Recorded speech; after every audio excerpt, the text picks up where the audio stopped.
Hello everyone, it's Ravi here from the RPS, and today I'm giving you one of my daily updates for pharmacy in relation to the COVID-19 pandemic, but also talking to you about some of the work that the Royal Pharmaceutical Society are doing on behalf of the profession. Some major announcements today. Firstly, is the GPHC have just recently announced today that they have made a decision to postpone the registration assessments in June and September after taking on account key views from key partners. And the Royal Pharmaceutical Society have been involved and relaying your concerns around the exam on your behalf as well. They're looking to reschedule this exam at a later date, but that's to be confirmed depending on how long this situation lasts for. There is lots of vital information on the General Pharmaceutical Council website, so do check it out. There's some great information on there for pre-reg trainees, but also for pre-reg tutors as well. Secondly, the NHS Volunteers Programme, particularly within England, which was announced a couple of days ago.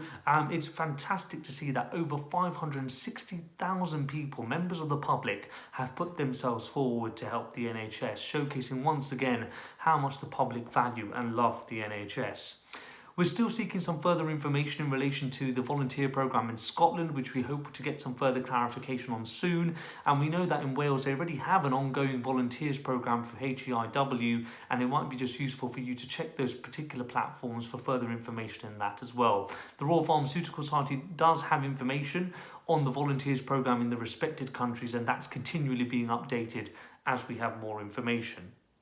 While the NHS Volunteers Programme is fantastic, there are some key things we're seeking some clarification on for. There's particularly stuff around delivery of medicines, and we know that medicines are not just normal commodities in today's age. It's really important that these medicines are delivered safely, effectively, at the right time to the right individual as well. But also there's protection for pharmacy teams, particularly from an indemnity insurance perspective, that we would like and seek further clarification from government and the NHS on. Thirdly, we're meeting with the Pharmacy Minister Joe Churchill tomorrow as part of our regular weekly meetings to raise issues and concerns that have been raised from us from the profession.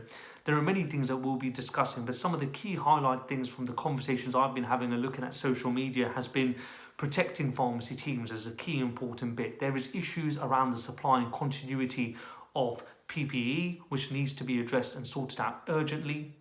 Proactive testing for frontline pharmacy teams around COVID-19.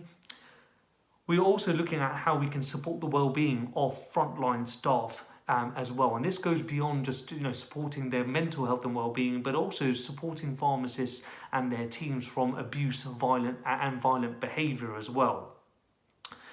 Secondly, we're going to be talking about additional immediate funding for pharmacy teams. This goes above and beyond just normal improving cash flows. This is extra funding to support your resilience and the ability for you to continue to deliver the fantastic care that you are all doing on the front line. And we've been really working closely with other pharmacy organisations alongside this: Community Pharmacy Scotland, Community Pharmacy Wales, the PSNC, CCA, MPA, AIM are just a few of the people that we've been working with collaboratively, and it shows once again when pharmacy comes together, hopefully our messages can come across quite strongly.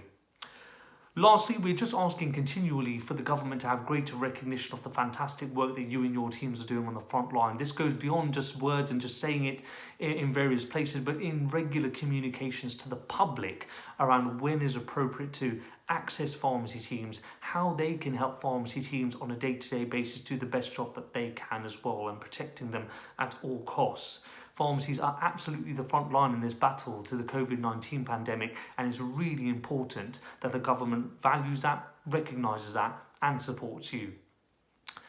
As a consolation, and something to really applaud within this, is the Secretary of State, Matt Hancock, did a formal address yesterday evening specifically just on pharmacists and pharmacies and the valuable control the whole team, contribution that the whole team does on the front line on a day-to-day basis. Check our social media platforms. We've reposted his lovely words for the pharmacy family on it as well for you to have a look at.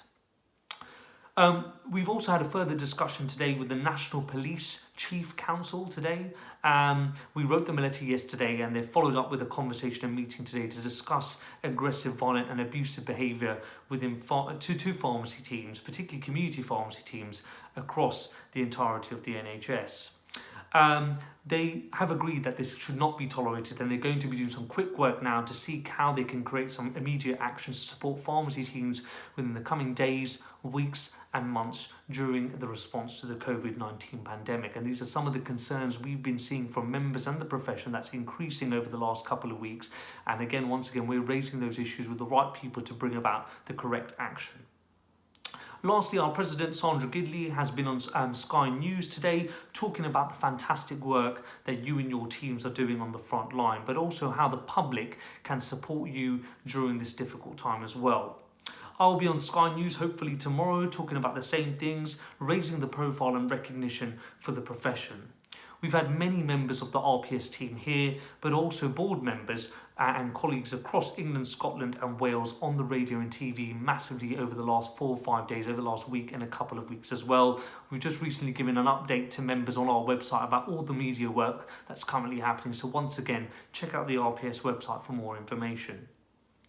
We've done some new updates to the RPS webpage, which continues to be updated every hour, every day, every 24 hours with new content. Even I sometimes cannot keep up with the fantastic stuff that's on there, so do check it out.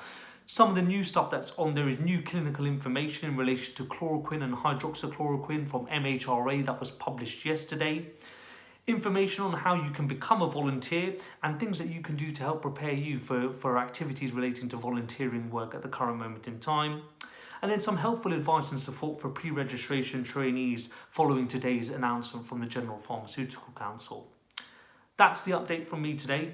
I know it's really difficult on the front line. I'm talking to friends, I'm doing some volunteering work myself in the evening and on the weekend, and I know how hard this is for you and your teams. But I tell you what, the response from you has just been absolutely phenomenal. You're all doing a fantastic job.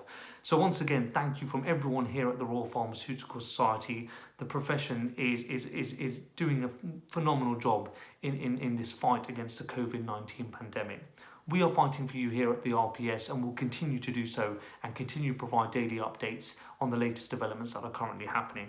Thanks you once again, and I shall see you all tomorrow.